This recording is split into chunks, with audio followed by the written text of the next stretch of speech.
Where will the Antichrist or the nationality of the Antichrist come from?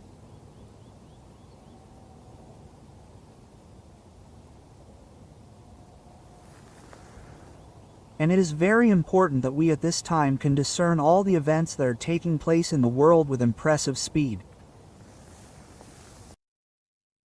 Pope Leo XIV was just named this morning. I was watching what was happening in the Vatican and I was shocked, right? So impressed, kings, princes, scholars from all over the world. In a ceremony, well, what's more, right? I mean, completely pagan in the Bible. For an hour they didn't stop saying the Hail Mary continuously. For an hour straight. In other words, this Pope is Marian, he accepts all the virgins, all the saints, and he is a globalist, just like Pope Francis. So, yesterday I had a conference. Yesterday we had the Congress of Leaders of all the pastors of Vida Nueva in Mexico, and my message was about the Pope and the false prophet, explaining that the Pope is not the false prophet or the Antichrist. We will explain it in more detail this morning. We need information so that when people ask us, journalists, family members, we know how to use the Bible and we can have answers that correctly define the word of truth, because we are in a very dangerous time, full of confusion like never before, due to the popular media and the famous TikTok, which is your favorite, right?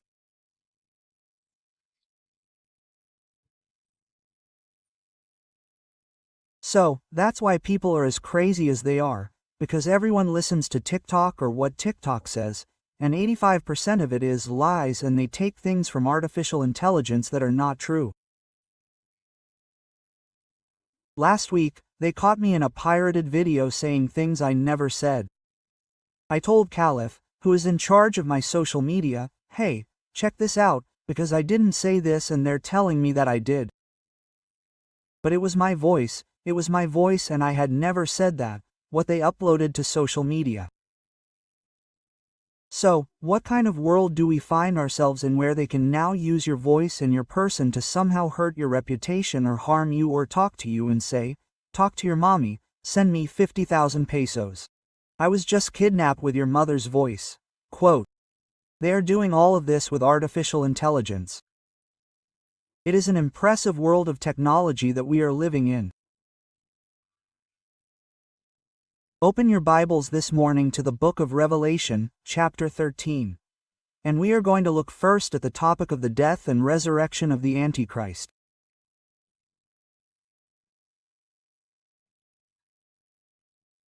In this very important and interesting series that we have been developing, all of you as Christians have an enormous responsibility to inform yourselves. And these conferences, numbers 1 and 2, are on YouTube. Instead of TikTok, and instead of seeing how many followers you have on Facebook or Instagram, look for Bible conferences, and on our YouTube platform you can find number 1 and number 2, and then you come to listen to number 3, and you will have more or less an adequate concept to be able to continue understanding the development of world events.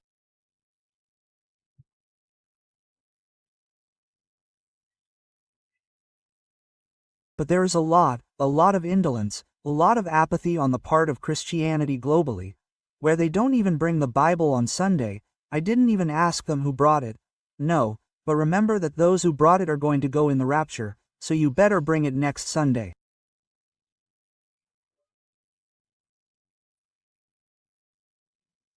Revelation chapter 13. I stood on the sand of the sea and saw a beast rise out of the sea, having 7 heads and 10 horns, and on its horns were 10 diadems, and on its heads a blasphemous name. And the beast that I saw was like a leopard, its feet were like those of a bear, and its mouth the mouth of a lion. And the dragon gave it its power and its throne and great authority. I saw one of its heads as if it had been mortally wounded, but its mortal wound was healed. And the whole earth marveled and followed the beast. Verse 12, and it exercises all the authority of the first beast in its presence, and causes the earth and those who dwell in it to worship the first beast, whose mortal wound was healed.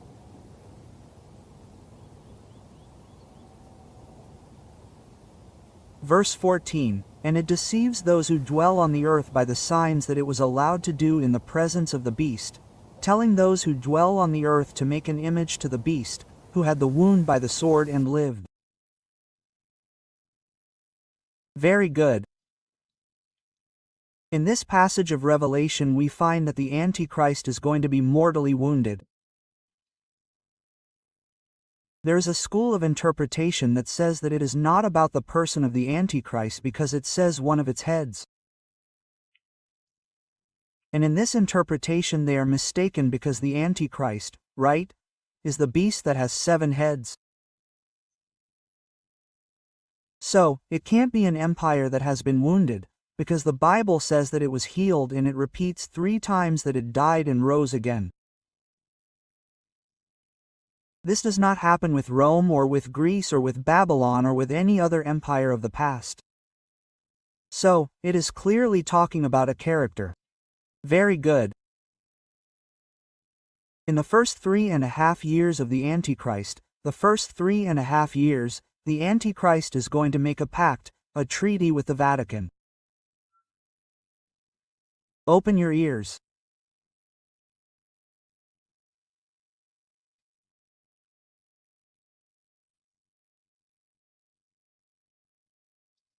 Let's go to Revelation chapter 17. In the first 3.5 years, the Antichrist is going to make a treaty with a type, a symbol that is represented in Revelation chapter 17. We are going to read it next, which is called the Great Babylon, that is, a religious system that chapter 17 itself tells us who this religious system is, so that there are no ambiguities, speculations, or hypotheses, nor do we have any doubts about what this religious system is that the Bible prophesied 2,000 years ago, and that this religious system is going to have so much power during the first 3 years of the Antichrist, that the Antichrist is going to have to unite with that religiously powerful system and make a pact so that they help him.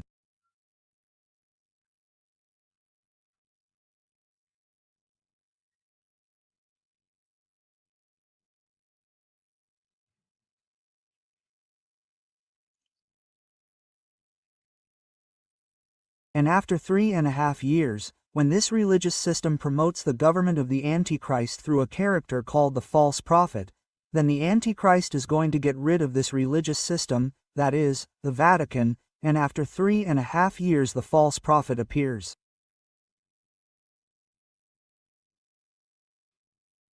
So, the Pope can neither be the Antichrist nor the false prophet.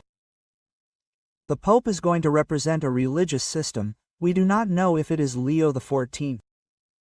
Many assure that he is really the last pope. There was an Irish prophet named Malachi who prophesied that he would be the last. And it's interesting that in the Vatican there's a wall with all the popes, and next to Francis's photograph there's only room for one more. It's very interesting. They don't even know how they did it. There are many things that people don't understand that have a code behind them, a symbolism, although people don't know what it's being interpreted as.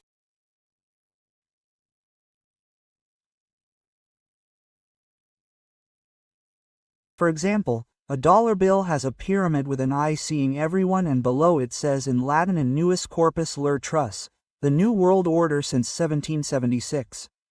So, up until now we're understanding that the printing of the dollar bill already announced a new world order that didn't begin to emerge until the 20th century, with President George Bush, Dad, when he invaded, when they kicked Saddam Hussein out of Kuwait, and he mentioned a world order, that the world needed a world order, not like the UN, but something much more solid.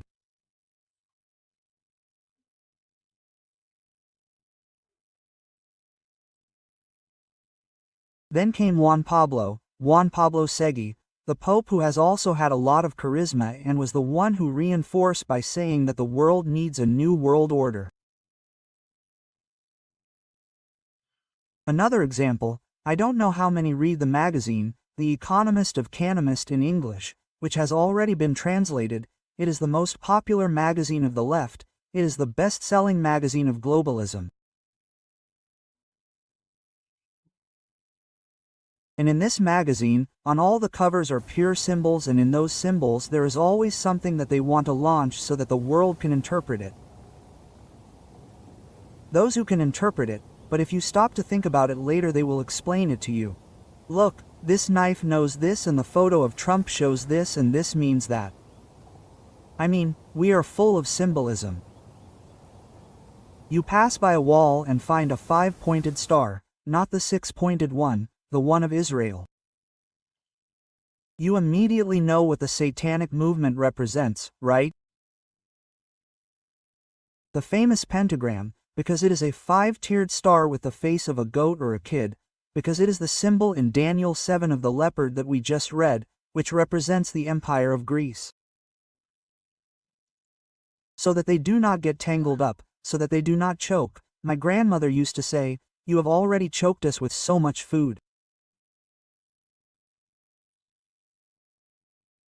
So that we can understand this, Revelation chapter 17 says, "Then I saw one of the 7 angels who had the 7 bowls, and he spoke to me, saying, 'Come here,' the angel says to the apostle John, 'and I will show you the judgment of the great harlot, who sits on many waters, with whom the kings of the earth and the inhabitants of the earth have committed fornication.'"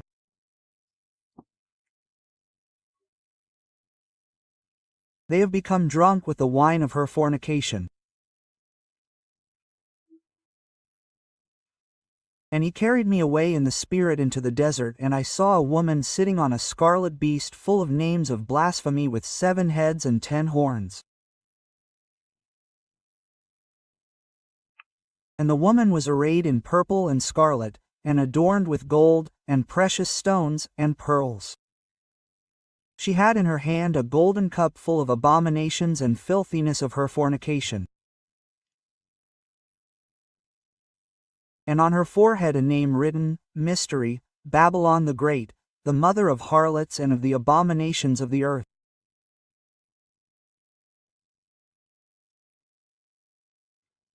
Verse 18, "And the woman about whom the angel wrote that she is called the great harlot, who is she?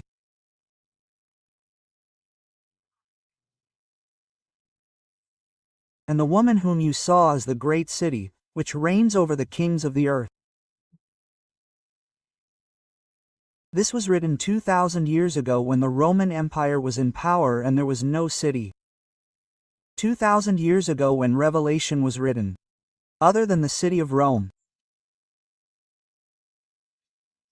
The Bible is not for private interpretation, is it? I believe it's going to be something in the Arabian Peninsula. I believe the United States is the great harlot. We can never come to the Bible believing that what we believe is true, because there is still so much darkness in our minds due to sin that we make mistakes. That is why God leaves us the Bible, so that we can let Him interpret it for us. And this entire chapter interprets who the 7 horns are, who the 10 horns are, who the harlot woman is, because the Bible is not a matter of private interpretation. So, we always have to look in the Holy Scriptures, perhaps in other passages, for the interpretation. All these symbols that appear in Revelation are in Daniel, Ezekiel, and Zechariah of the Old Testament. So, I cannot teach Revelation if I do not know Daniel, Zechariah, and Ezekiel, because they are the 3 apocalyptic prophets of the Old Testament. I also have something with Isaiah to interpret the final painting that John described in chapter 7 of Revelation. First of all, look. Why is she called a harlot? Very good. In the Bible, in the Old Testament, when Israel went to Syria or Egypt to ask for help, instead of seeking refuge like a chick seeking the wings of its mother hen, instead of seeking the one who is the rock, who is my hope, my fortress, my God, in whom I will trust, God would get angry.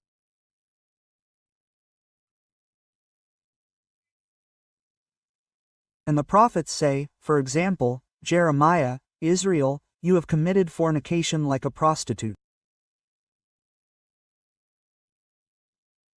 In other words, God uses the term fornicate, the sexual term for nations or systems that have sought or had illicit relationships with other nations. The only religion in the world.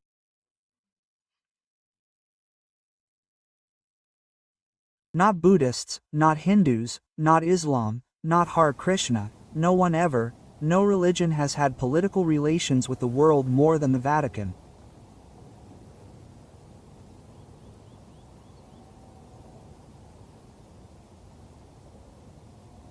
(4344) Pius X joins with Hitler and meets with Benito Mussolini, the leader, the caudillo of Italy, who is finally hanged by his people in a square.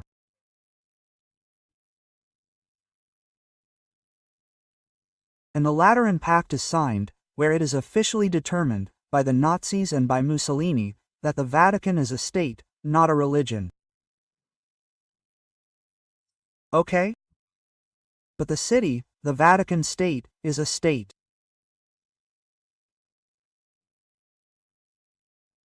At the time the Vatican received the award, although it functioned as a state for almost 3 or 4 centuries, because during the entire 20th century there was no king in Europe, there was no prince, Queen Isabella or Ferdinand, there was no one in Europe who got married, who did business or who sold, without the permission of the Pope.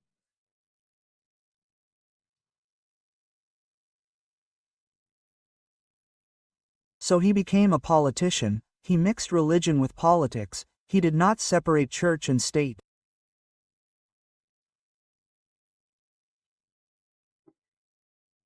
So we see throughout the 20th century how, by being a state and occupying a seat in the United Nations, all the nations joined him and mixed with Rome.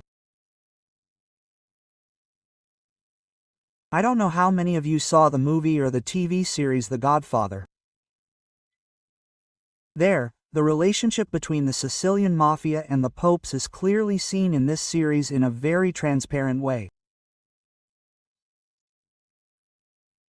So, all of this is hard to hear, but we have to teach the Word of God and know and understand in what field we are living, who we are believing and why we are believing what we are believing. So, the fact that this system has been sold, the word prostitution means love that is sold. So, when a girl, right, or a woman, sells her body to someone for money, it is called prostitution. When a lawyer or even, as I mentioned yesterday in the conference, the leaders, it can even be a pastor, right? That in the church, they tell him, well, look, there's a person in the church, Mr. Pancho, who is committing adultery, and the obligation of the pastor to us is, look, Mr. Pancho, come here, we are going to bring the evidence, etc., etc. He is given a limit to leave his lover, and if not, it says in 1 Corinthians 5, take it outside, or, take it out, so that it is not a pleonasm, take it out, throw it out. However, when a pastor says, but Don Pancho put the roof on the church and Don Pancho just gave me a car, how am I going to run it? Then, at that moment, God's call to a man of God is prostituted. And there are many religious leaders who have sold themselves for money too, just as prostitutes sell themselves for money too. A girl who works in an office and her boss tells you, look, girl, I'll invite you to have coffee the day after tomorrow. I'm telling all the girls right now. If you see a man who is wearing this that I'm wearing here is my wedding ring. Do you know what that means?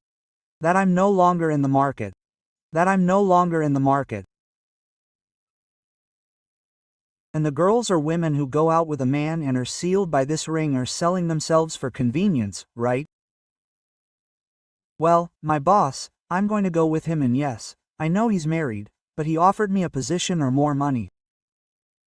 You're selling, you're prostituting your dignity and your moral values because you think he's going to offer you more than God can offer you if you tell him, I'm not going out with you, Don Flavio Macho Camacho. And if you want me to go out with you, bring your wife or I'll take a friend with me or I'll take my boyfriend, and he'll tell you, no, no, no, I want you to go by yourself. Quote, that's when you realize that he was setting you up for a trap, That's why it's called selling out for convenience.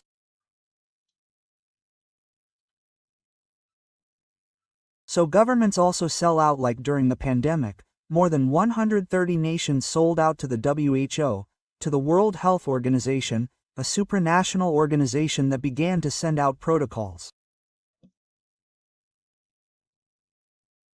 Mexico, Nicaragua, Italy, everyone, cover your mouth, put on your diaper here, don't go out, don't do this here, there, don't close all the places in the gyms, they close. No one goes to the beach and they started, they're going to confine themselves for a long time and they're not going to leave their homes. Where did the orders come from? They didn't come from the president of Mexico, or the president of Guatemala.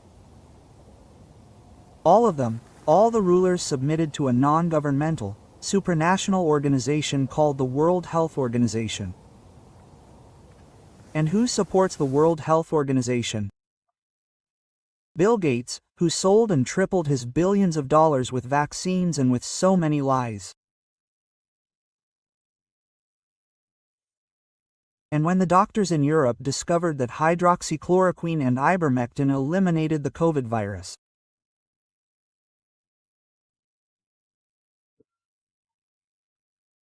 the World Health Organization crossed the red line by ordering through Wikipedia, the internet, and Google to say that ivermectin was a medicine for horses, that it was only used by veterinarians.